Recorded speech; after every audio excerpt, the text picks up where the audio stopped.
Hi, ازيكم؟ أنا Abdelrahman Gabr, معروف بكوري, and I'm a Sony Alpha Ambassador. And النهارده I'm gonna نتكلم عن one light photography. هنستخدم إضاءة واحدة بس في indoor. قبل ما نتكلم عن light and everything about lights, كده قبل ما تيجي تعمل big setup, حتى لو عندك big campaign, عندك big project, assignment, كده we start with the key light, which is the main light بتاعتنا. But sometimes the key light وانا بصور عندي assignments وبنبقى محضرين نفسينا بقى عندنا like 5 to 6 lights, وبعد كده ناخد الكاميرا ونصور one light, and then the client's like, hey خلاص هو ده perfect, that's what we want. ساعات ال one light يبقى the most simplest thing, أقل حاجة ممكن يكون من أحسن حاجة بيبقى عندك setup ب 6 light. فأنا لما علمت نفسي ازاي اصور باللايت جوه استوديو, ممكن تظبط الاضاءه, ممكن تقرب, ممكن تبعد, everything is constant, ممكن تتحكم بكل حته في المكان عندك. يعني دي حلاوه الاندورز, الكنترول بتاعك عالي قوي. بس لما تطلع outdoors يعتبر ما عندكش كنترول خالص. لو عندك sun عايز تزود, كانك عندك sun زياده, لازم يبقى عندك بيوتي ديش تحط عليها جل, يلو جل. عايز تخلي الموضوع بورتريت لازم تستخدم عندي فلترز, فالموضوع اصعب والجو بتختلف, اللوكيشن مختلف خالص. فانا علمت نفسي اكتر when I went outdoors. I use a technique, okay, بس التكنيك ده مش هطبقها معاك right now عشان كده التكنيك is 5 ways of الاضاءه عندي. بسميها editing approach. editing يعني ايه؟ editing يعني ايه؟ بزود one light ورا one light ورا one light, بس احنا ما عندناش, we just have only one light right now. فالاديتيف approach بتاعتي which is the main light. main light اللي هي الإضاءة الأساسية اللي نازلة على subject هو الموديل. So we have to focus عن الموديل, هنصورها ازاي, هنورها ازاي. عايز تبقى focused على حتة معينة من her body أو her face ولا على product معينة. فالمين لايت هو ده الأساس اللايتنج بتاعتك. الفيل لايت احنا we might fill some light we might not, بس الفيل لايت دي مش اضاءه, هيبقى عندك زي وايت بورد. لو بتنور الاضاءه من فوق usually تحت الشين يبقى غامق, فاحنا بنحط زي وايت كاردبورد. لو عايز تغمق ممكن تحط بلاك كاردبورد. white and black because light bounces من الوايت واللايت consumes, بتقفل مع البلاك. practical light والambient light, لو انا قاعد في fire في موبايل او اي حاجه, دي دول ambient light او indirect light جاي من source, مش light اساسي في التصوير بتاعك. But these are 3 light approaches. We might do it, we might not do it في ال practical session بتاعتنا, بس دي عموما ده الاساس بتاع one light photography. من الحاجات المهمة جدا choice of modifiers. الموديفايرز بتختلف drastically جدا في التصوير, من octabanks على soft boxes على beauty dishes. everyone is different. كل دور بتاعت الموديفايرز بتعمل creating إضاءة معينة على السبجكت. في بروفوتو بيسموها shaping tools, أو other brands حتى بيسموها. ليه بعمل shaping tools؟ عشان بقدر اشكل اللايت زي ما انا عايز. ودي ميزه الايه الموديفايرز والاندورز بتاعتنا. من اول الصور ان هو the first picture هتلاقيني قاعد معايا موديفاير كبير قوي. دي حاجه اسمها الين كروم اوكتابانك. العرض بتاعتها حوالي مترين, almost مترين, هي متر 80, بس so huge. بس الفكره الهيوجنس بتاعت الموديفاير دي بتخلي الموضوع very soft على السبجكت. تختلف. انا دلوقتي لو عندي بصور حد في النوبه ما باخدش الموديفاير دي. ليه؟ عشان من كتر ان هي very soft ما اقدرش اعمل كي لايتنج على السبجكت. فيوجلي يبقى عندي حاجه ثانيه, ديب اوكتابانك. ديب اوكتابانك تبقى مور ديب, فبتدي مور كونتراست على الموديفاير. بس before that هتلاقي هنا behind the scenes هتلاقي الشمس ورا السبجكت, وانا بحاول معايا موديفاير كبير قوي وبحاول over kill اللايت بتاعتي وهي الشمس. So you have to understand الباور بتاعت الباتري بتاعتي 1200 واط, ما ينفعش اخد بي 1 عشان بتدي 500 واتس، فلازم تعرف your tools بتاعتك من اساس الحاجات. ما ينفعش اسافر نوبه ومعايا موديفاير wrong، معايا لايت wrong، معايا عدسات غلط. فلازم يبقى عندك انت فاهم انت رايح فين، عارف what kind of modifiers هتستخدمها، what kind of light هتستخدمها. فهناك كان معايا باتري 1200 واط، اقدر اطلع اضاءه عاليه جدا، اقدر يعني equalize الشمس in the same position في اللوكيشن بتاعتي. برضو هرجع in another points about production, but let me teach you right now about الموديفايرز احنا ايه اللي بنستخدمه وايه الحاجات اللي ما بنستخدمهاش. So رحت سيوة، I was people هناك لما شفت كده سكين مش غامق قوي بس still it's much better ان استخدم حاجه soft. برضه السوفت الالين كروم سوري اوكتيبانك ممكن ناخد وايد سبريد على اللوكيشن كلها.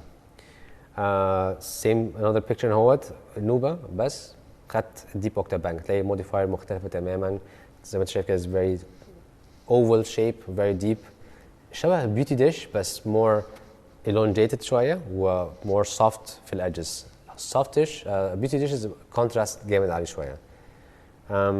هتلاقي هنا الشمس الساعه 9، الشمس جايه من الناحيه دي، you can see الهوت سبوت بتاعت the girl on top of her forehead اهوت، واللايت بتاعي داخل من the other side.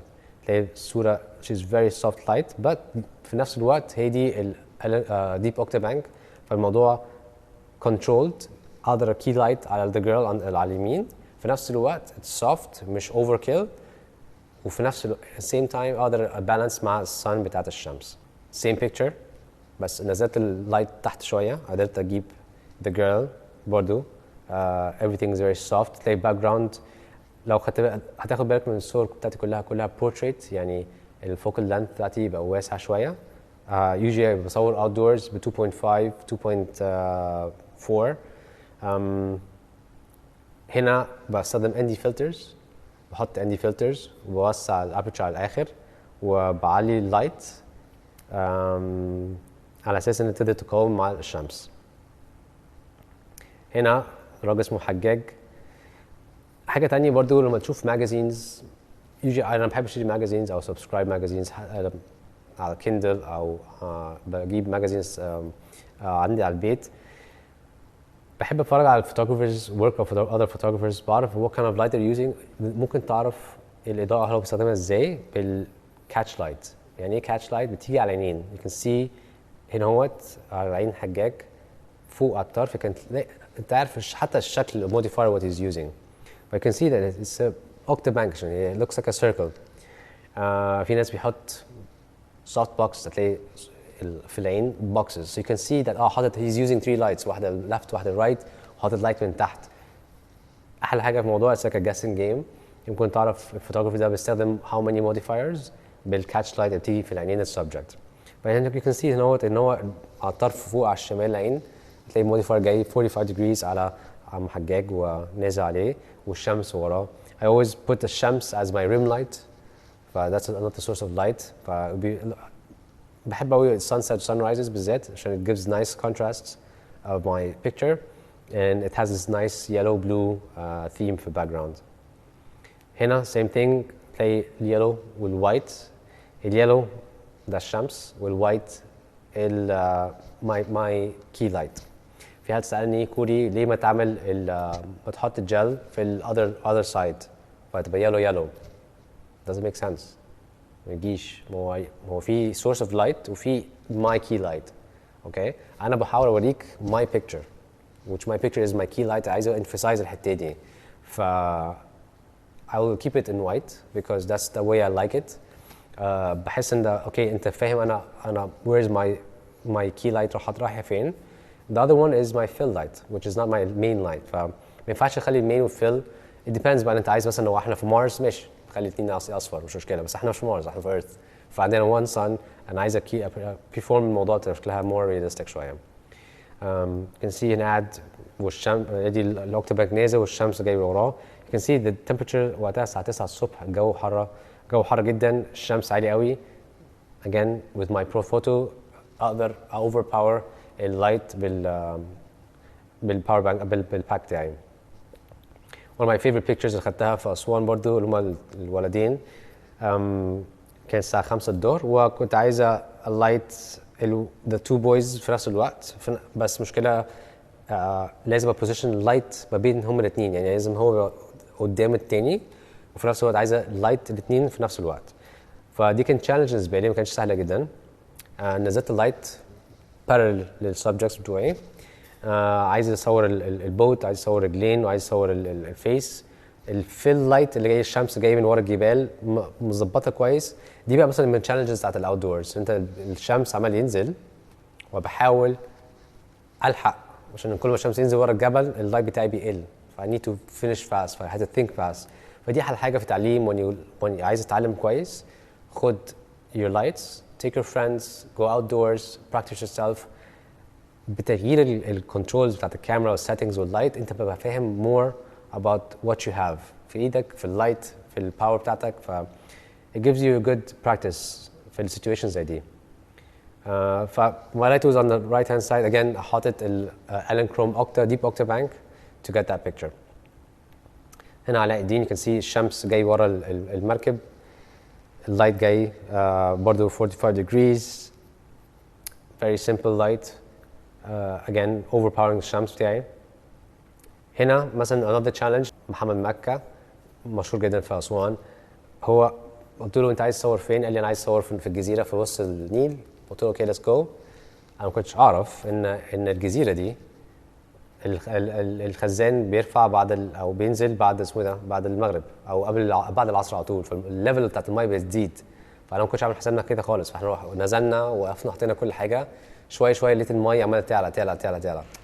بعد كده هو المكان عمال يضيق وعمال باتري، فاحنا مش عارفين نعمل ايه. حاجات زي دي لازم تتصرف، ابقى فاهم انت بتعمل ايه. انت عندك شوت كبير جدا. say for example ليوناردو دي كابريو جه وقال لك انا عايز اصور قدام المكان ده. فانت as a photographer لازم تفهم what's going on، لازم تفهم اللوجيستكس بتاعتك، لازم تفهم اللايت بتاعتك. فما ينفعش تبقى انت مش فاهم انت داخل على ايه مهما كان ايه السبجكت قدامك. كان ليوناردو دي كابريو from A profile ل zero profile، بس انت فاهم انت you're ready, you're prepared. صور. Think of how you're going to shoot the project بتاعتك. all this is very important. You have to understand your light very well. كان في portraits. He's a French photographer. I guess he was an ambassador of one of the camera أو of lights. هو كان بيروح على طول منغوليا وكان بياخد light just the portrait around the face. And because he did his homework هو فاهم هو رايح فين. فانا عارف رايح اسوان، عارف ان الناس عندهم تماسيح in the houses. فانا قلت اوكي usually I Google pictures or portraits of Egyptian people، ما لقيتش اي حاجه شبه اللي انا عايز اعمله. فقلت perfect. انا اجيب black background واجيب one light. وخد بالك كل الصور دي one light source not two one. ليه؟ simplify your stuff, understand اللايت الاولانيه، بعد كده زود اللايت الثاني. ما تخشش على لايت نمبر 2 وانت اصلا مش 90% او 70% من لايت نمبر 1. لايت نمبر 1 is المفروض تبقى انت ماستر. ف one source of light من فوق with the deep octabank hit it with هو راجل ماسك alligator. It became one of my favorites and best picture. Whenever I post picture دي on Instagram still people love it again and again. Thank you everyone on Instagram for the love. بس ليه الصورة دي من أحلى الصور؟ عشان أنا كان عندي previous، كان عندي كده زي اوكي انا هعمل الصوره دي بالطريقه دي. فانت رايح متحضر هتاخد احسن حاجه، بس وانت رايح مش متحضر على نفسك طب فين، طب انا عايز اجيب طب ايه ده، طب ممكن اعمل كذا. it never works that way. فلازم always do your homework before تروح على اللوكيشن. same thing كان في characters of Egypt، مجموعه اللي هم البشريه، الترايب بتاعت البشريه. ماسك سيف very old ودرعه very very old. هنا جروب شوت. فدي بالنسبه لي كان بيج تشالنج. هم عندي جروب شوب، انا يوجولي بمشي معايا 2 موديفايرز على طول معايا زياده. معايا اللارج اوكتا بانك وعندي الديب اوكتا بانك. فالناس بتوع البشريه كلهم دارك سكين، بس how can I shoot a group shot في حاجه اكتر من 14 او 13 واحد ومعايا الموديفاير الصغيره. فقلت لا خلاص اجيب الموديفاير الكبيره، بس احاول اقرب as much as I can عشان اقدر اجيب الناس دي كلها. ف that's what I did. في الفيديو ان هو تلاقي كله تلاقي الشمس جايه من هنا وانا على طول عكس الشمس. it's always like a line لو الشمس هنا يبقى هو my modifier opposite of it and حاولت اقرب عليه as much as I can and get that nice shot. In the end it came out really nice. Didn't expect it to be very very good, but alhamdulillah it came very nice. But still, one light you can do a lot of work. برضه one of my favorite places. من أهم الحاجات اللي you have to do is communicate مع الموديل بتاعك أو subject. This guy is not a model, okay? أنا راجل في أبو قير في مزرعة السمك. فالناس دي مش models. They don't مش فاهم يعني إيه light، مش فاهم يعني إيه خد صورة أو pose. الناس دي ناس عايشة very normal. فأنت لازم تنزل على مستوى their ideology. تفهمهم بص دي شمسيه دي بتطلع النور كذا. حاول تبقى انت more understanding مع الناس دي. ما ينفعش تخش انت مش فاهم او بص ده عباره عن كذا. هم يعني كل ما تقول كلام فانسي كله فاهم انت متعلم وانا مش متعلم. ما ينفعش تعمل كده. حاول تبقى انت تبسط نفسك وحاول يعني ساعات انا بحاول اطلع نفسي اقل منهم شويه عشان هم يبقى فاهم في نفس المستوى المنتاليتي. دي اسلوب everyone has their own ways. دي اسلوبي انا how to approach مع الناس. بس فهو كان انا كان معايا هو سكيم بتاعه فاتح شويه. خدت معايا الان كروم الكبيره. approached very nice. You can see on his right side فوق الكاتش اي لايت بتاعته. هو ماسك كوبايه شاي وكان قاعد مستريح. ماسك سيجاره. ما قلتلوش يمسك سيجاره بس هو ماسك سيجاره. Again, the close-up, the look, that's what I want. في ناس criticize me إن الشباك ورا مفتوح. It doesn't matter about the شباك. I really like criticism. بس لو قفلت الشباك صح عندهم حق. أنت you wanna make focus on the subject. بس أنا شايف ال subject close enough is more than enough. The expression of his face. شكله عموما أنا شايفه one of my favorite man figure صورته في مصر. هو ماسك سيجاره وكده. ف مش وحش لما اخد فيدباك من الناس. بيعلمني ازاي ابقى احسن المره الجايه. لو رحت هناك تاني ممكن اقفل الشباك او اعمل اوبشن وهي مفتوحه. So it's nice always to listen no matter who you are. مش تفرق انت مين ambassador او مش ambassador او صورت مين. كلنا بنعمل غلطات. So it's always open to debates of talks. Okay, now the pre-production phase, which is the real work, as I say. حتى with the other webinar for travel, again, أنا فهمت الناس أن my pre-production phase عموما في أي حتة it's always the biggest chunk of work. ومن أهم حاجات. لما عندك assignment سواء كان عندك say for example Rolling Stones, Vanity Fair, كوري احنا جايين مصر عايزين نصور سويرس for example بس في مكان لوكيشن معينه. اوكي فلازم تبقى انت involved as a creative. يا اما هو مديك ال creative insights بس usually انا ككوري I always like to put my creativity في الموضوع عشان انا في الاخر it's my photography وانا بطلع my art. فعلى طول بدخل مع client او الايجنسي and they always يعني الموضوع تبقى very easy going. Okay كوري let's go up. بس في guidelines عندنا. We always accept guidelines. So الحاجات المهمة في pre-production develop the concept. انت هتعمل what kind of concept. mood board بعد ما خلاص ظبطنا اوكي عايزين نعمل حاجة concept summarize. حلو. We're going to summarize. We have to do the mood board. Mood board يعني أنا باخد mood boards بتاعتي من Pinterest, من movies, from other photographers, from documentaries. So the mood boards basically هي كلها look and feel of subjects, الwardrobe بتاعتك, الlighting بتاعتك. فأنت لازم تخلي يعني توري الكلاينت أنت داخل على إيه. What are your mood board? I do this with video, I do this with photo. It's the same concept, but you have to understand أنت what are you gonna do. We either do a presentation, send everyone. Pinterest sometimes بعمل Pinterest بعمل زي pin فيها كل الحاجات دي. I share it to everyone, كل واحد everyone can see in the same place.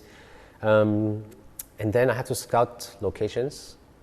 You either أنت hire a producer, which is a producer manager who can يبقى فاهم الموضوع ده كويس قوي. أنا for me, I love to go scouting myself because أبقى أنا شايف more. لو في حتة أماكن معينة أنا عايز this is much more better, why not? I'll definitely go there. So as a scout, I love to go there. لو في set building I have to be involved with it as much as I can. أنا control freak شوية، فدي بتختلف عن ناس وناس، بس أنا بحب أروح هناك، بحب I take my time, look at the place عشان there's another shoot, there's another location أبقى أنا عارف رايح فين. Choose of models is very important, especially when we have a big shoot, very concerned of big advertising. Choice of models تفرق جدا معاك. It might elevate you to a better picture. It might be normal. It might devaluate you. But choice of models is very important. And then there's a hair, there's a makeup, wardrobe, styling. أنا ممكن أتكلم في ده في another webinar with my creative portraits. لما عملت الفايكنجز وعملت السامورايز، بس هنا I'm gonna show you عملت ايه في القاهرة في اللي هي لارا كرافت او توم رايدر ثيم اللي عملته اول مرة في مصر. And then comes the lighting gear. فدول الأهم حاجة. So it comes from the creativity, comes from location, models, props, and then آخر حاجة اللايت. اللايت دي بالنسبة لي is the last element هيتحط gear because you have to create your world. وبعد ما you create your world, you start to light up your world that you have. Very small example of what I'm going to say right now في القاهرة. دي صورة of a warehouse أو مكان مقفول. And okay, أنا عايز أحط لارا كرافت. So when I كلمت Sony, we're going to do a creative portraits. I was playing PlayStation, I was playing Tomb Raider. Why not I do this? Okay, في نفس الوقت ما بحبش أقلد photographers تانية. Which is usually this اللي أنا هقوله ده المفروض يبقى تتحط في creative portrait، بس أبقى عايز أقولها لك تاني. حاول تبطل تقلد photographers ناس تانيين. خد concepts as much as you can. يعني إيه؟ يعني أنا أخدت concept بتاعت الجيم، ما أخدتش concept بتاع حد تاني. فجيم كده كده it's creative. It's واحد بيرسم 3D animation أو 2D واحد رسمها. So I took this 2D animation and I applied this to photography. فدي this is very genuine creativity, very genuine. محدش هيعمل this kind of work أو type of work and you're the only one who did it. So try to do this more. ما نحاولش نقلد copy paste. You can take ideas ممكن تاخد mood of هنا، ممكن تاخد wardrobe of هنا، بس مش لازم تبقى exactly the same. So هنا كان عندك العواميد خرسانات قديمة قوي. رحت جبت في مشتل كراسي قديمة، لقيت كرسي. This is the ميزة السكاوتنج. لما تروح هناك لقيت كرسي مرمية في الشارع في المعادي، خدته. لقيت عجلة مرمية تانية، خدت العجلة. And I took all these kind of stuff حطيتها في المكان and I created this nice scene. تحس ان this is the end of the world. هي مكان محطوط in اهوت. And another idea. There's another picture I'm going to show you right now. And this is one of the biggest scenes I عملت في دبي. كان samurai. And لما رحت هناك, there's another very important thing that I have to be there. لما رحت studio كان عندها سايكي لونها أبيض. And my theme was night shots. So you can imagine دلوقتي بحاول أنور المكان وفي white background. no matter إيه الوايت عمال تجيلي reflecting في شوية hue of blue. It was a nightmare. فأنا عملت إيه؟ I tried to test. These are my lights. These are all the props. كله كان جاهز. Still, it was a nightmare. I couldn't do anything. إيه الحل؟ Shady was a very nice رفيعي. He's a photographer. قال لي كوري خلاص I will paint it for you for the next day. أنا رحت دبي الساعة 5. رحت الاستوديو الساعة 7. تاني يوم الساعة 11 الصبح كان معي ستوك. فمتخيل I have 10 ساعات أو 12 ساعة space and I had to find a solution. So thank God Shady جاء ملون بتاع كله black. The products, the output بتاعت الفوتوز was amazing because of the small مشكلة كان اللي حصلت. ف being inside a location, finding the problems دي مهمة قوي عشان انت you're a problem solver. انت لازم تحل مشاكلك قبل ما تخش على أي حاجة. I'm going to show you a video of what we did in Cairo, okay? And I'm going to show you step by step of how that I did the pre-production and to the final output.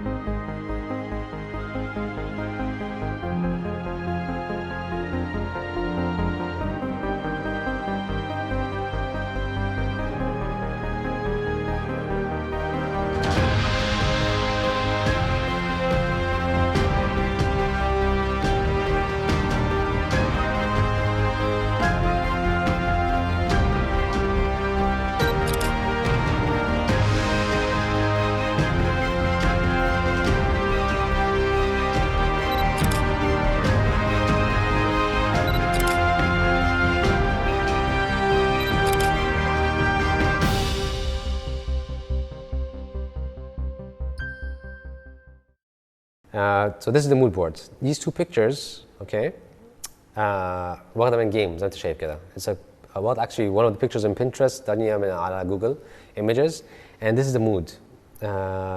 هي متعورة. I had to get an actress أو model شبه this kind of character. To be honest, my first model was طارق عماد, and I approached her.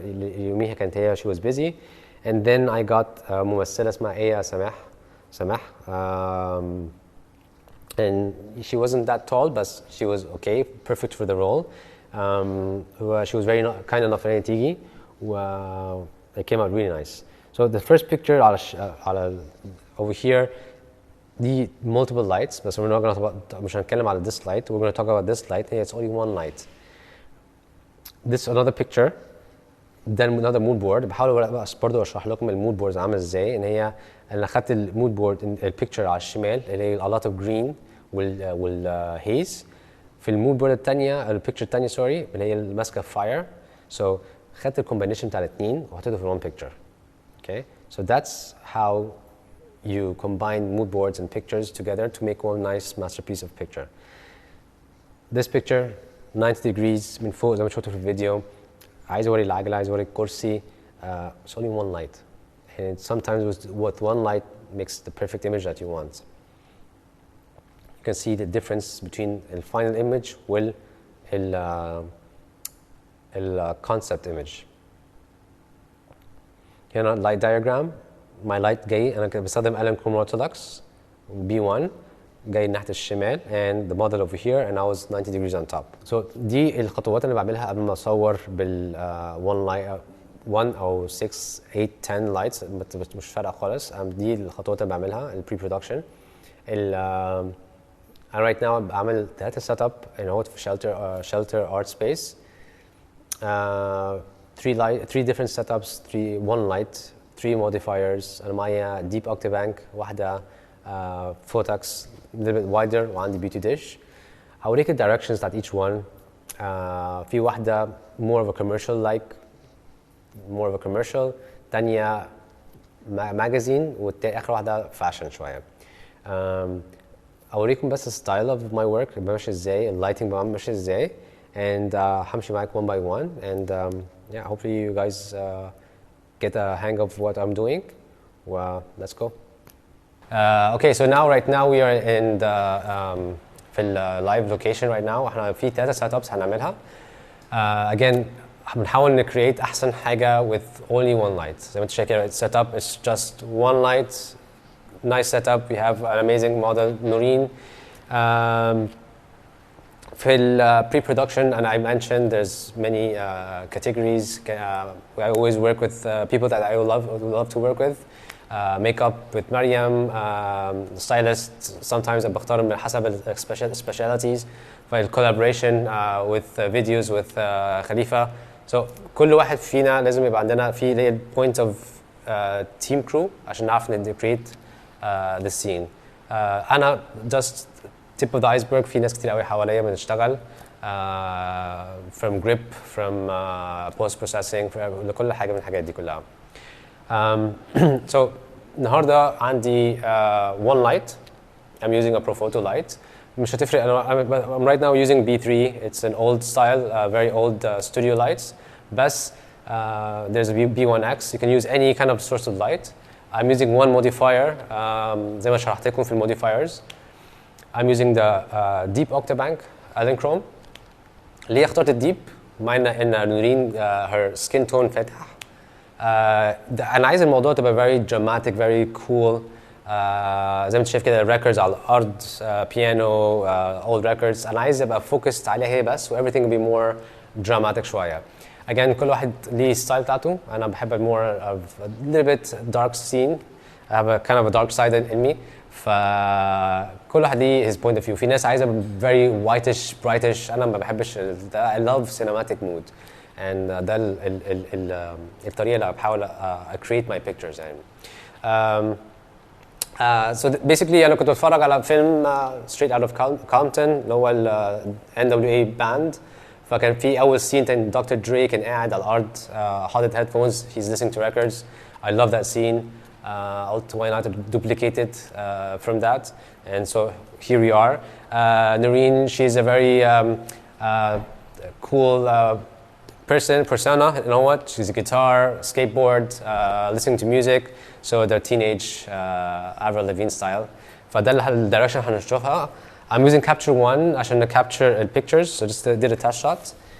I'm using Sony A7R Mark IV 2470 عدسة just for عشان presentation rather than نجيب the best.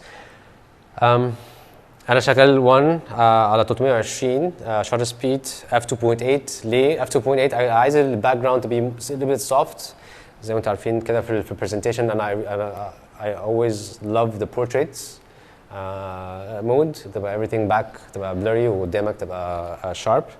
In ISO of course لازم تبقى على 100.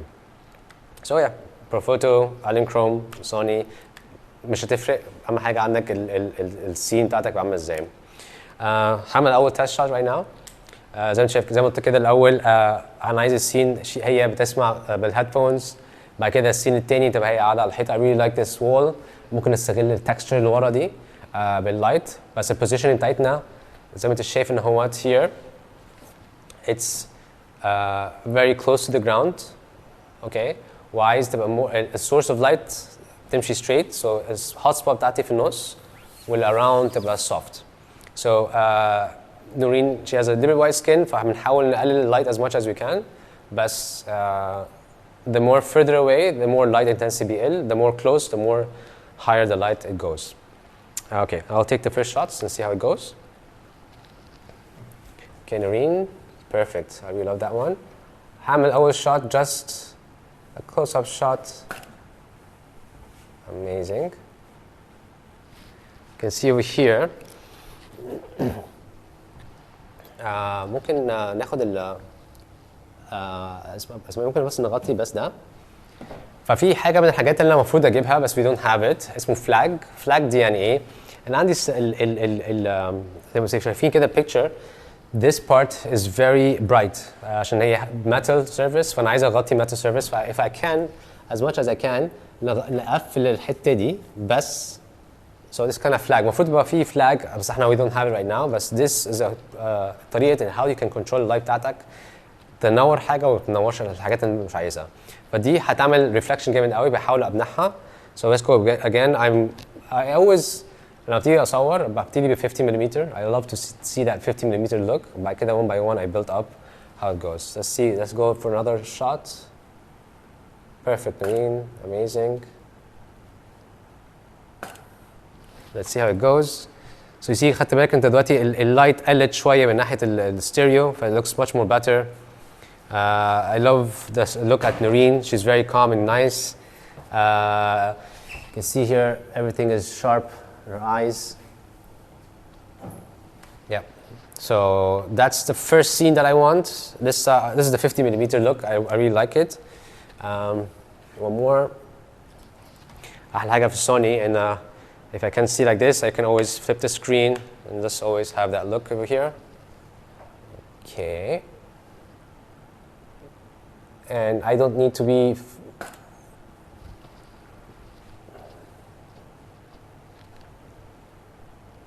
على حاجة أنا برضو ال eye autofocus it's helping me out in a very nice way.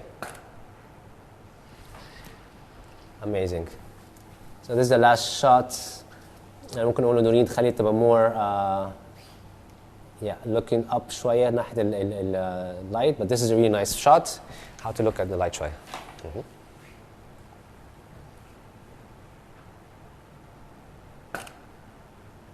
Nice.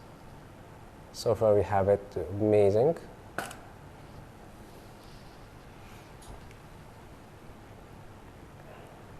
Oops, cable showing.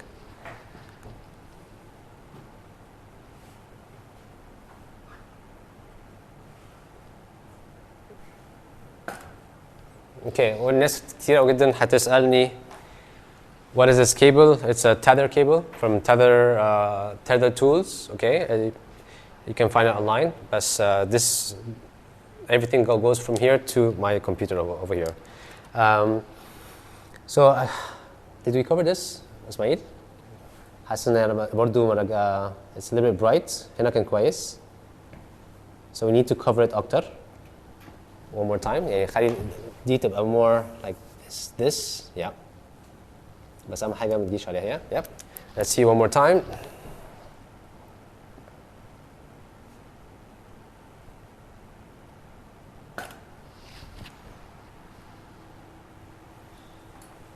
Yep, it's much better. الموضوع قلت شوية.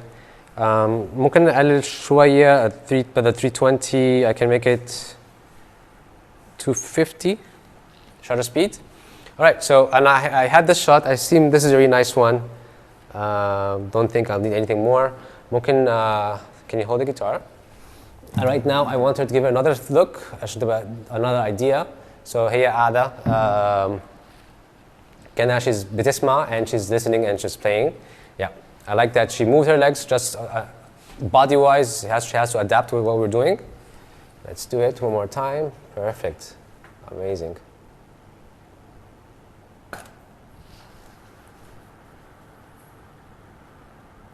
All right, awesome.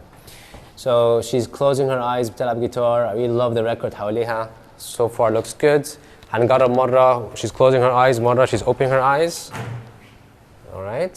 Okay, let's do it again. How to معلش sorry. تغطي كده. Yeah.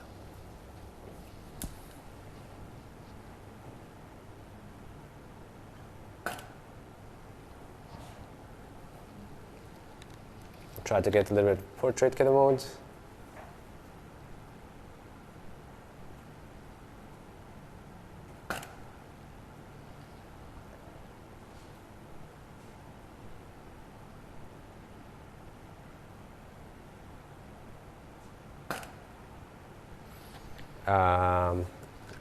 Yes.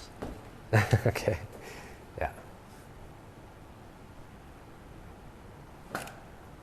Okay.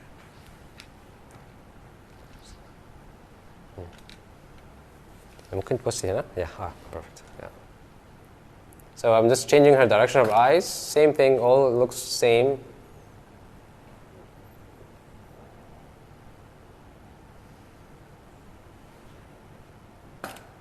Okay, awesome.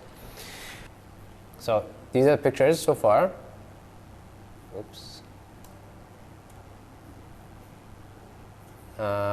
Now, عايز ابتدي اغير sceneries right now. عايزين تبقى more. I'll take one or two more pictures. Just هي to be more like closing her eyes, opening her eyes. كده بتلعب guitar and then we go. هنخليها تبقى قاعدة ورا على حيطة ساندة. And then playing it with the guitar. So one more time, this last time.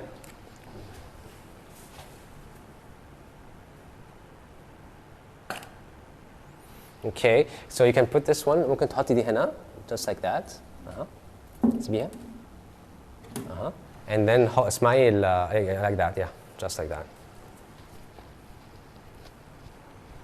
The cable thing is kind of annoying. Yeah.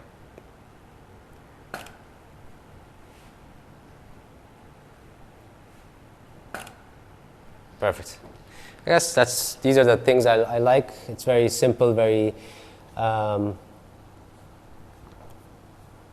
very limited. مش عايز تبقى الموضوع تبقى أكتر. The more simple, the more أحسن تبقى الموضوع. The more complicated أنت تحاول تعملها, the more هيبقى أصعب.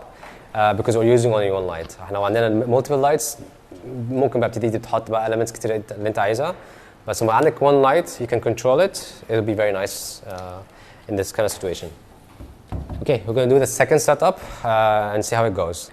Okay, so now احنا دلوقتي في ال second setup. هي نفس المكان, هي نفس ال props. يعني ما عملناش أي حاجة خالص, ما رحناش مكان تاني خالص. بس الidea كلها احنا نقدر نحاول transform اللايت بالمكان بالpositioning بتاعت الموديل. هي دي بتفرق جامد قوي. طبعا هي subject قاعدة هنا قدامي. زي ما قلت كده عجباني قوي texture الحيطة اللي ورا. هتديني very nice texture في الباك جراوند. بس you can see انا على طول لما اجي اشتغل لازم اشتغل بالموديلنج لايت عشان ابقى عارف فين الشادوز هينزل فين والهايلايتس هيبقى في عامله ازاي.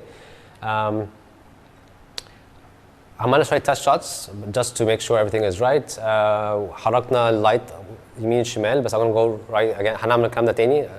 اوريكم غلطاتي الاولانيه او مش غلطاتي، هي the first shots. بعد كده ظبطنا على اساسه الشوتس بتاعتنا. فانا اللايت دي كانت قريبه شويه نوت and same time كنت عامله كده، كنت عايز اعمله كده شويه. بس لما عملنا كده تلاقي الحيطه اكتر مور في، بص هتلاقي الحيطه عندك لايت اكتر، وال الفور اهوت less light. خلينا ناخد صوره هنا and the idea of the lights. لما اجي احرك اللايت بتاعتي كده هتلاقي اللايت بتبقى more less on نورين on her face. ده اسمه tethering. Okay, tethering يعني باخد اللايت on the sideways of the light. Okay, مش اللي في النص. So I just use the softness بتاعت على الجنب of the light.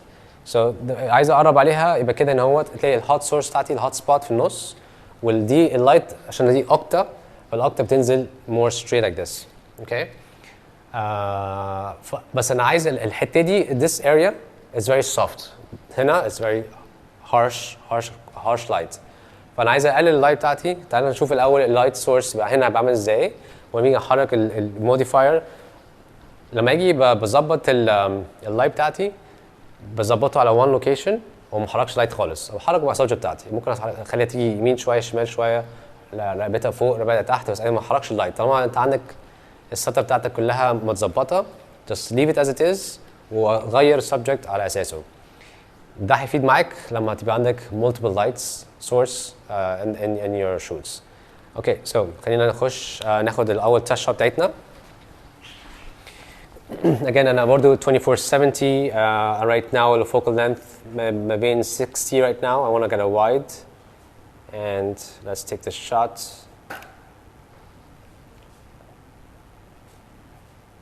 Now you can see in the picture that everything on the على الأرض مش باين, kind of dark شوية. Her face is very well lit, بس الحيطة فوق is very overexposed. فأنا شايف it's too much, so I'll move the light شوية on this way عشان أقدر أصور كل حاجة on the floor. في نفس الوقت her face is well lit. So let's give that another test shot.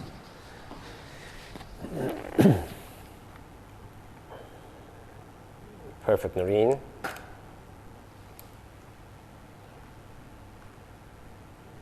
Yes, now تلاقي الحيطة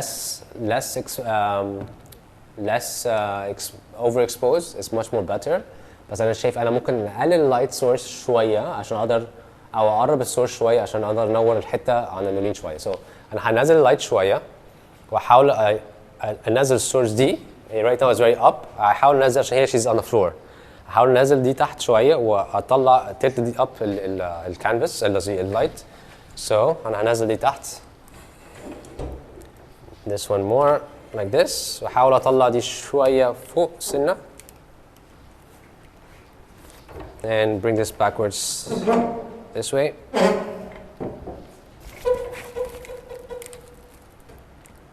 And برضو tether light كده شوية. شوف how it goes. So لما نزلت اللايت intensity بقت أقرب شوية، بس أنا بعدتها شوية تبقى equalize للصورة اللي احنا عايزينها. And let's see this one. So أظن أنا شايف من هنا بالcontinuous light I have to move it more further away from her. Yeah, it needs to be more further away. And لا sorry ممكن أقرب سنة. Like this. Like that. And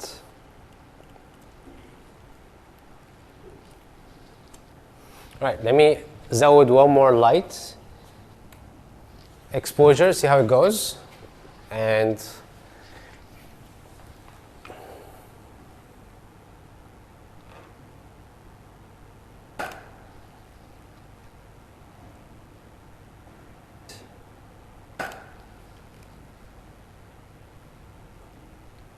yeah, that's much more like Lanaiza. I can see everything on the floor. شايف كل حاجة. We can go. احنا ممكن نبعتها سنة عشان it's a little bit overexposed فوق بس it's overall I really like this direction. I can go to this direction إما I can go to the dark direction which is this kind of direction but I kind of like it أكتر a little bit overexposed شوية. Alright, so Noreen, I like the light. We can start to play around, like give it different poses. I'm going to try to get the one portrait mode, just like this.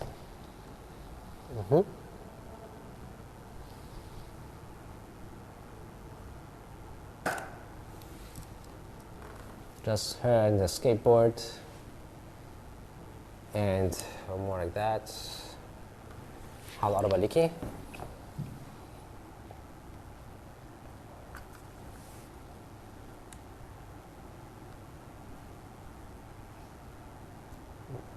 Then can you look at me? And a little bit, it's part of your teeth showing. Yeah.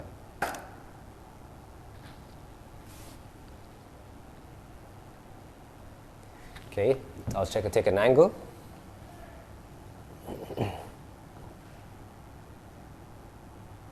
Just relax, and yeah, just relax, yeah.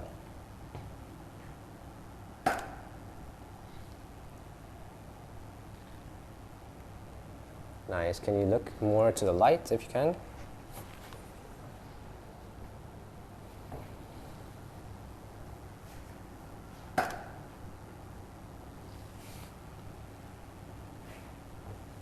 All right, let me get to some portrait modes. Just you.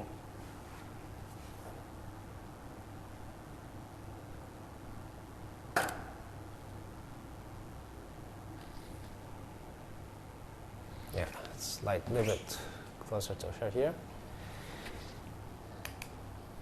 So هي الفكرة كلها the more you play around, the more you figure out فين اللايت الانتنسيتي بتاعتك. حاول to see الانكريميشنز الصغيرة. لو لقيت اللايت ضعيف شوية على وشها تزود اللايت شوية. لو لقيت اللايت very strong اما تبعد اللايت اما تقلل الباور بتاعت اللايت. فأنا زودت اللايت بس عشان حاسس ان her face is a little bit شوية out of yeah.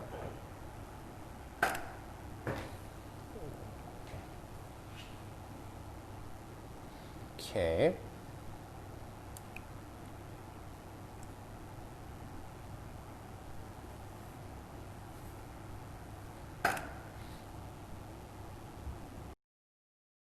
عملت شوية tweaks في الكاميرا. عملت الشاتر سبيد 1 على 125 ال f 5.6. Right now I'm trying to go for a different view. رجعنا الموديفاير ورا شوية. And أنا اكتشفت حاجة دي على حاجة when you tether. المفروض يبقى عندك when you have a big shoot always hire someone يبقى قاعد على الكمبيوتر بس عشان أنا أبقى more focus على السبجكت وعلى اللايتنج والحاجات دي كلها. يستحسن يبقى في واحد قاعد على اللابتوب شايف كل حاجة ماشية مظبوط. فأنا going through the pictures لقيت الريكوردر مديني ظهرنا. فأنا شايف الظهر الريكوردر. You have to make it much more better for the prop. So just to make it like this كده يبقى أحسن عشان تقدر تشوف أنت she's listening to music right now. She's trying to play with guitar. ف sometimes يبقى في حد stylist تبقى معايا بس and ديجيتاك تبقى فاهم ماشي كل حاجه ماشي كويس exposure ماشي كويس.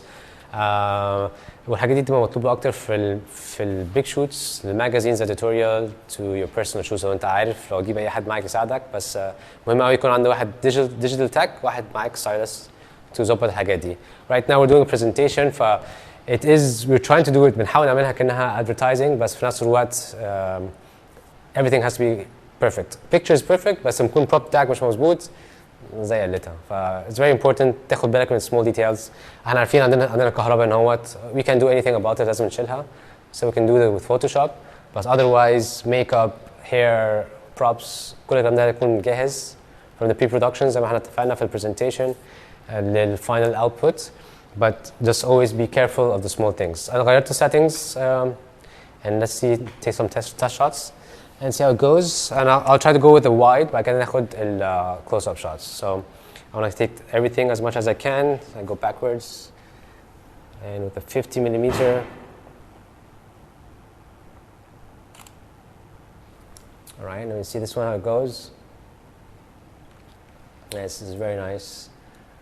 Noreen, yeah, just try to much more احنا كلنا صايمين فالموضوع صعب شوية. Okay, great. And very nice one. I really like this one. And try to get it more to the close to the ground. She's on the floor. Like that. Centralize myself. Okay. Perfect, Noreen. Like look at the ممكن تبصي على اللايت. مش قوي كده ممكن تبصي عليه هو. Perfect. I directed Noreen just to open her mouth a little bit. بتفرق قوي في الصور as when you direct to the models. It's very important. Make them comfortable as much as you can. Do not overcomplicate things. How to things make it much more easier. Facilitate المكان بتاعتك to be very easy going for her عشان تعرف to perform as much as she can عشان أنا أقدر أخذ the best picture from her side and from my side. So as a photographer you have to control every small elements, and if you can't control one of them الموضوع هيبوظ شوية. The last picture is very nice. Again, looks amazing. Yeah, so far I really like everything. You can go to the next setup right now and نشوف السيت تاني. setup تاني هتبقى more different style, more elegant, and then we go to a very normal portrait, just normal lifestyle portrait fashion light. All right, احنا دلوقتي في الشوت second shoot. Again, one light and how to create a world with nice photography with only one light. المرة دي غيرت الموديفاير عشان the change look and feel بتاعتنا. أنا بستخدم هنا Photex. Many people هي underrated modifier. لو أنتم if you want to start with Photex, it's not expensive. Annie Leibovitz, one of the best photographers in the world بتستخدم Photex. Joey L uses Photex. So a lot of very big photographers uses Photex. I guess $300 or $250 online. So this is a very nice modifier and it is very soft. We can very approach to the subject. تبعد شوية. Has this nice feel, especially with outdoors. We're not outdoors, احنا indoors. بس أنا قلت أجرب معاكم this one. I have another modifier. It's a very big one, Chrome برضو, but let's start with something that احنا we can be affording نشتريها online. I'm using Profoto Moradi, the B1X. It's more portable. Same thing, 2470. You can see right now Noreen, she changed her outfit. It's not as not like other shots. It's very different look, different feel, makeup different. Everything is very different. We have a backdrop in the back over here. It's very nice vintage color, a chair. So احنا بنحاول نجيب as Noreen. We're going to act as Noreen is an actress. She did the movie, and we're going to print this picture in a cover magazine for Variety or Vanity Fair. So we want that nice look and feel, look and feel with the light. احنا دلوقتي هنلعب باللايت أكتر right now. هنحاول نحرك اللايت يمين شمال. عايز أوريكم بس what can we do لما يجي نحرك اللايت. بتفرق كتير جدا from the light على subject وعلى background. بس and we're going to use only with one source of modifier. We're not going to change it. And let's see how it goes. هنجرب one by one. Right now, to shape it right now, it's 45 degrees angle على Noreen. It's a little bit tilted this way. هنجرب مرة كده مرة in front ونحاول نتلت الموديفاير أكتر عشان ناخد اللايت يعني نحاول نلايت الباك شوية. نحاول نحرك on the other side. And بنحاول نخلي a very dark dramatic look just on top of her. هنغير الموديفاير هنجيب beauty dish and see what the beauty dish can do with it looks. I can do many scenarios with only one light.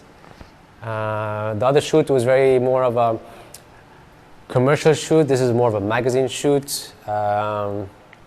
And you have to always لازم تعرف انت how can we deliver with controlling ال setup والprop اللي حواليك. Okay, so I'm going to do the test shot أول واحدة دلوقتي. We did some one over here, but let's see how can we do it together one by one. Right now the power بتاعتي is 7. I guess 1 أو 7.0. I'm using shutter speed 1 على 250, f5.6 in ISO. It's always 100.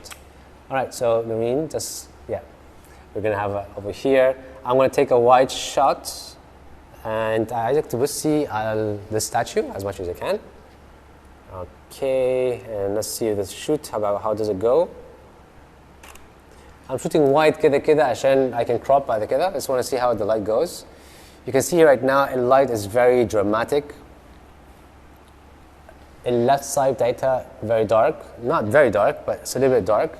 Noreen, can you just like put your بس حطي على in crouch أكتر. Yeah, بس عليا in front. يعني on your knees. Yeah, okay, perfect, yeah. So أنا عايز ليه أعمل كده عشان see how the light will hit on her لو هي قربت سنة and how she looks at me. Let me do this as a portrait mode. Get a little bit closer look. Beautiful Noreen.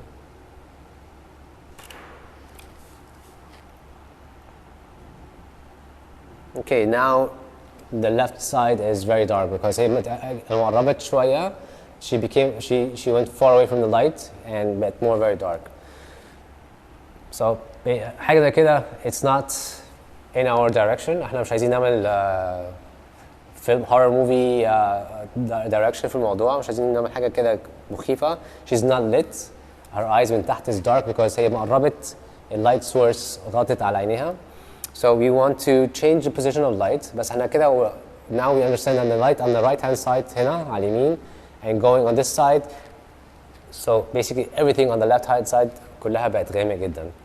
عايزين نفتح شوية. عايزين نفتح نحاول نقرب اللايت شوية this way ونحاول ننور ال left hand side. So right now أنا هاخد one more shot like this just to see.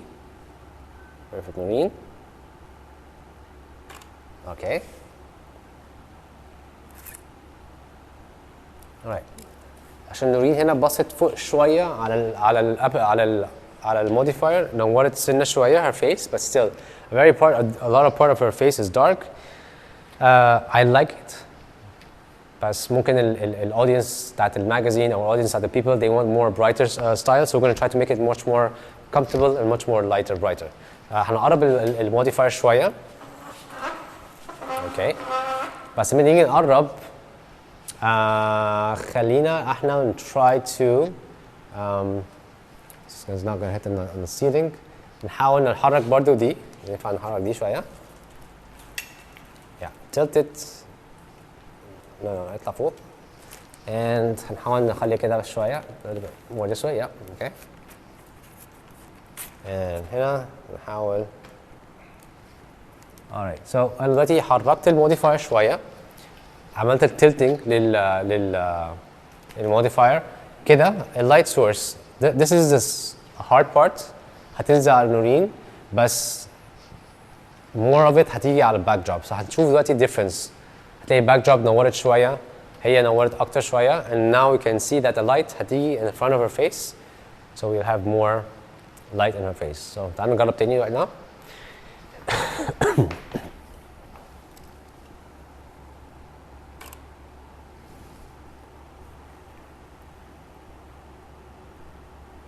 Okay, try to open your mouth a little bit.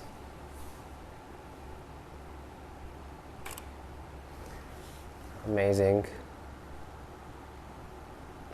أنا صراحة I really like this look. It's very nice, but again, let's play with the light شوية. Let's try to make it more closer on her. نحاول نقرب the source of light and see how it goes. Although أنا عجبني أوي ده. I'm very comfortable. أنا right now هنا if I like the light. Now هخلي اخد many shots of Noreen acting upon this kind of light. لازم برضه she put in consideration ان احنا دلوقتي هي باصة اللايت on the left hand side of her عندها هي. فلو حركت عكس اللايت كله هيبقى ناحية الغامق. ف I try to position her face a little bit كده باصص على الناحية دي أكتر. So خلينا I like this one very nice. Just try to بقى ناخد كذا shots قاعدة you know like play around yeah.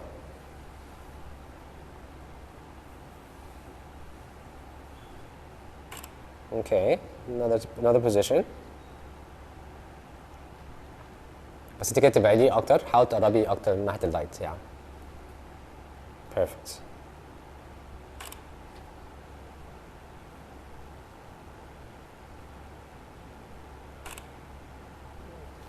Try to every one shoot, try to make it a different position.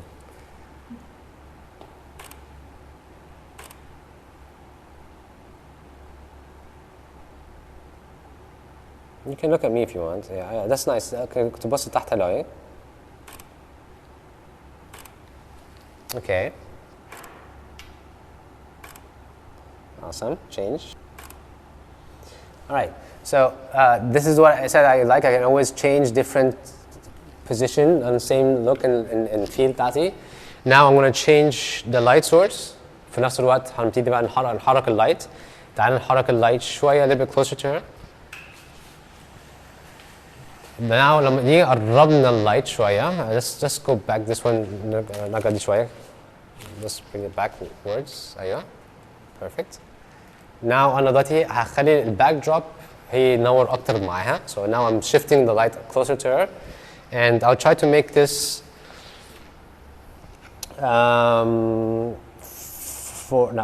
make it 5, and let's give it a test shot.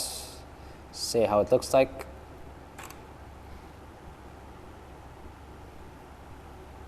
So now you can see it's now the backdrop عندي بقت more lit. هي اللايت عليها هي تبقى more strong عشان قربت عليها قوي. And I want that nice contrast of her. So let's see if you can take a portrait here.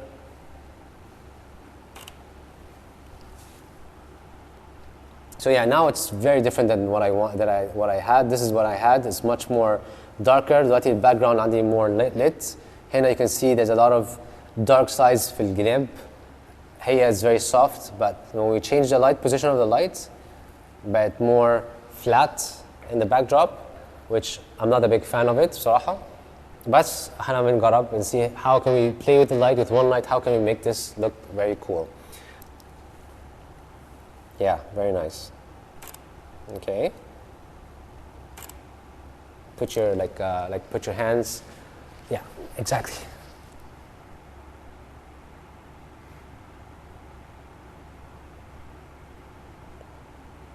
Nice. And try to use your hands sometimes. Like حطي مثلا ايدك الشمال فوق خالص على الكرسي فوق ايوه more اكتر. Yeah, exactly.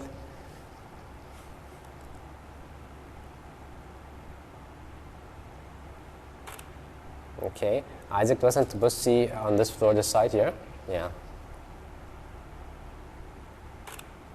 So now زي ما قلت كده I like the light. طالما you like the light اللي انت عايزه as a setup, you can change the position of the model رايح جاي يمين شمال, but we do not move the light all the time. This is really nice, Noreen. I like this position more, very comfortable. So try to open, yeah.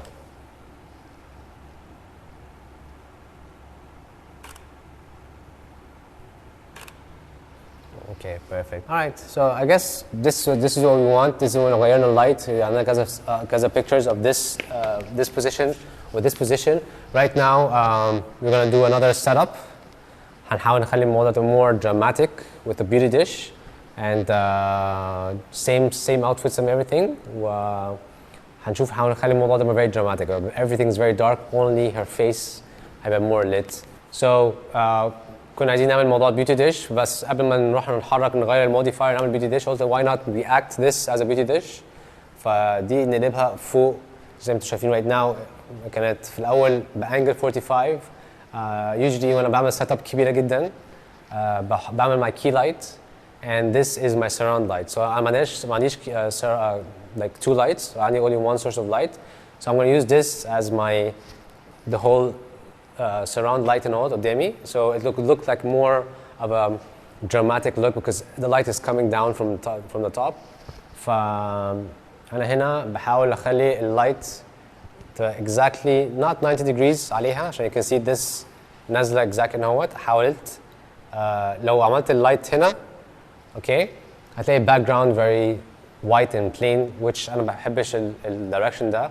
لو انت بتحب الدايركشن ده عايز تخلي الباك جراوند very same color as her، لو مثلا ده white I recommend انت تيجي توصل اللايت قدام شويه عشان تنورها هي وتنور الباك جراوند very close to each other.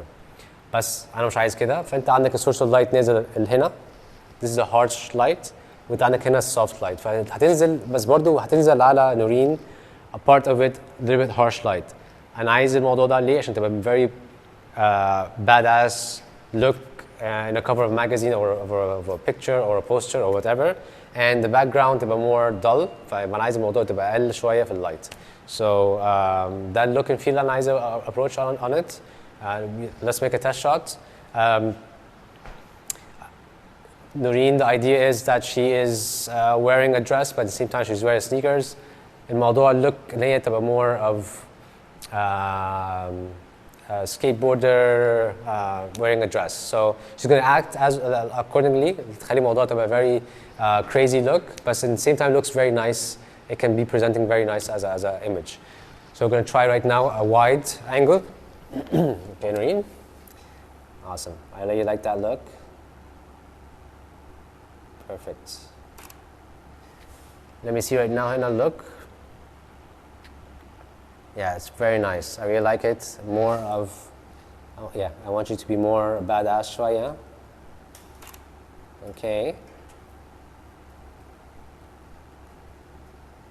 Nice, love that.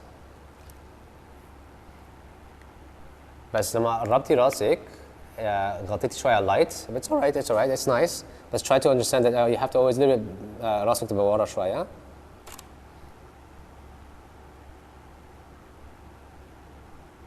Nice, okay.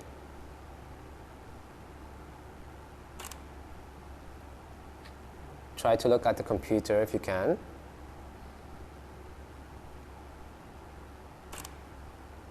Okay. And can you look at me? Nice. انا حسيت ان انا عمال اقرب قوي على راسي من فوق. I'm using A7R Mark IV. المفروض ما اقلقش في حاجه زي دي ابدا. It's 61 megapixels, so I can always go wider. Go ahead يعني شوف انت عايز تحط رجلين على رجل. See as much as you want. Yeah. Okay, so لو عندك الصوره زي دي انت عايز emphasize قوي. I usually go 50 millimeter بس انا عايز الموضوع تبقى very nice. If I'm up close with her قدامها في الكاميرا وعملت 24, if I have a very more wider angle, it will look much more different. So أنا دلوقتي هقرب قوي عليها. And so now أي حاجة in front هيبقى large وهي تبقى a little bit ورا. So this looks like a nice photo. Can you put your legs a little bit this way? Yeah, exactly. Yeah. Just to emphasize هي she's like هوريك دلوقتي الصورة. لما تيجي تقرب yeah, you can see that she is sitting down in a big chair. The sneakers is showing أكتر. But if you don't want to see the sneakers أكتر, I can go up a little bit more. عليها هي. Okay, Noreen, look at me. Nice. All right, and if I want to show more of this, عايز أوري أكتر بالعرض. Just let me go backwards شوية. Great. عايز أخلي الموضوع more dramatic. ممكن أقرب لايت كده شوية عليا. زي ما أنت بس تلت عليا أنا. أيوه. أهم حاجة توقعهاش فوقيها. Okay, Noreen, I want you to change position. شوف انت عايز تعمل ايه. Try to do something very crazy. انا ما اعرفش. Okay, حلو كده. Perfect. Okay, so انا غيرت المود. انا لما قربت شويه بعدت دلوقتي انا عمال ابعد اللايت عن الباك دروب، فالباك دروب عمال تجمع اكتر والمكان هنا هتبقى more lit اكتر. ف I can see right now that everything on Noreen is more lit. والباك دروب عمال تجمع اكتر which is very nice for me. I'll go backwards right now to my position. دلوقتي غيرت مكاني هغير focal length. I'll try to take very close up على Noreen. لما بعمل كده بحول الفوكال لينث بكمبرس الباك جراوند فاقدر اشوف اكتر السبجكت. Hello Noreen. Can you look at me? بصي هنا. We go to the other shoot, portrait shots, just portrait shots. I guess we're gonna cover most of the lighting with one light right now. All right, this is دي آخر direction. غيرنا الموديفاير، هنروح البيوتي ديش وفعلا جبنا البيوتي ديش. بيوتي ديش معروفة ان هي احلى، معروفة قوي. It's very مستخدمة في الفاشن اكتر. بحب البيوتي ديش ساعات في الاماكن في as a background rim light.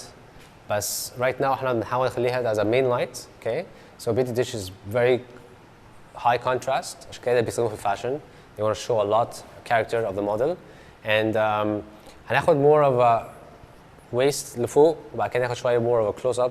أنا دلوقتي بستخدم ال 85mm GM lens. Same shutter speed 1 على 250 f 5.6 ISO 100. We're going to do some test shots ونشوف how it can go. Try to get more of a close-up shot. Now أنا عايز أوريك بس اللايت بقى عامل إزاي. It doesn't matter about the scenery عشان كده she's standing up. عايزين نحرك اللايت، شوف اللايت بقى عامل إزاي. تعالوا نحرك اللايت يمين شوية. دلوقتي now اللايت هيبقى more على شمالها، هيبقى كده by default. هنلاقي الحتة دي تبقى more غامق شوية. Let's see how it goes. Yeah, perfect. Okay, now this look, it's very زي ما قلت كده اللايت is very contrast، مش soft زي اللايتس اللي انا استخدمتها قبل كده. هتلاقي النور تطلع الانفسايزنج على المكان اللي احنا بنحاول نحط فيه اللايت. It's very strong light. بس it shows dramatic look عشان فيها الهايلايت غامق قوي والشادوز very غامق جدا في نفس الوقت. Alright, so this is on the left hand side. خلينا نعمل واحدة في النص بالظبط. Thank you, Swain. I'll try to make it more close over here. Try to fight the light here.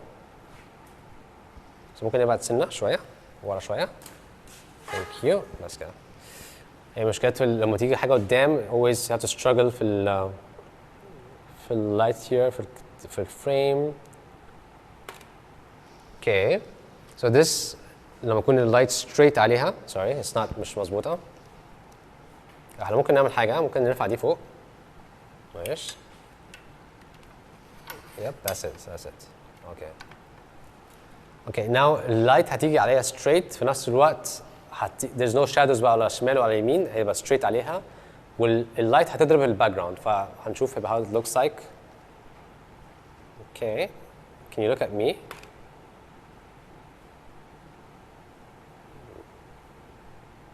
Alright. So now you can see it's very nice, but everything on her face, it's not straight. Let me do one more time. One more time.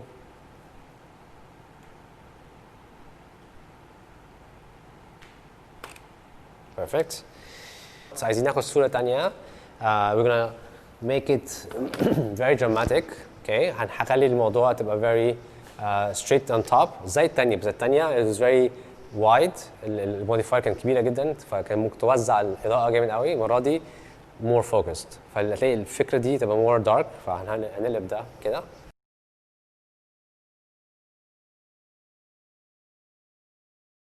Alright, so دلوقتي اللايت دايركت فوقيها. اوكي. احنا بس لازم نقرب شوية كده.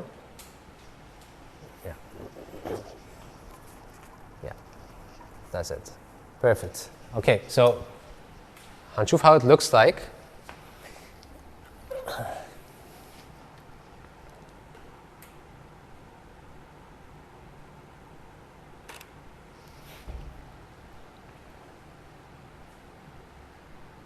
Yeah, very different look, very dramatic, very dark. خد بالك ان انت اللايت نخلة more on the background بس هي it's not lit on her.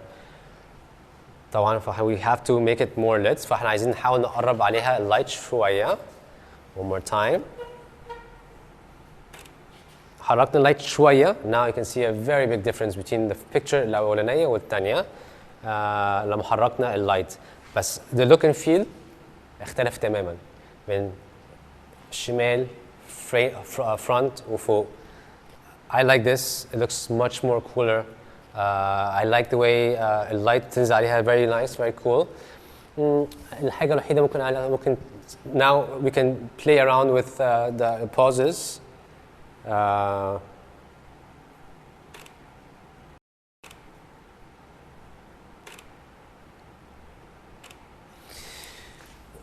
دي عجباني قوي، بس الفكرة كلها it's a little bit harsh light. احنا ممكن نقلل اللايت شوية اللي فوق. يبقى انا ممكن اغمق عندي انا it's انا هحاول اقلل energy just 0.4. okay, let me see one more time. نورين ممكن ترجعي very بس كده. yeah, perfect. رجعت نورين ورا شوية عشان اقدر اخد more of her face.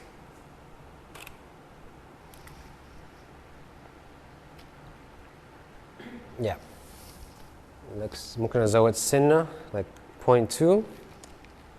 okay, yeah, let's go. Try to move your arms just like straight. Yeah. Perfect. Can you just sideways of your face like that? No, more like this. And yeah.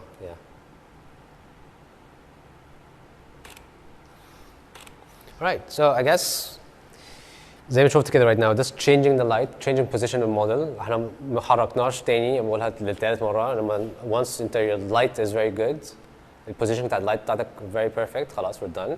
بنحرك بس الموديل يمين شمال، try to play around، شوف انت عايز ايه. I guess these are the pictures انا شايفها it's very okay for me. زي ما شفت كده احنا right now we did 3 different setups كله with one light source. modifiers بنختلف، كاميرا واحدة، minimum crew, props. ما فيش حاجة very big budget، بس we can bring out amazing 3 different shots with one light. بس I hope you guys enjoyed. See you guys soon.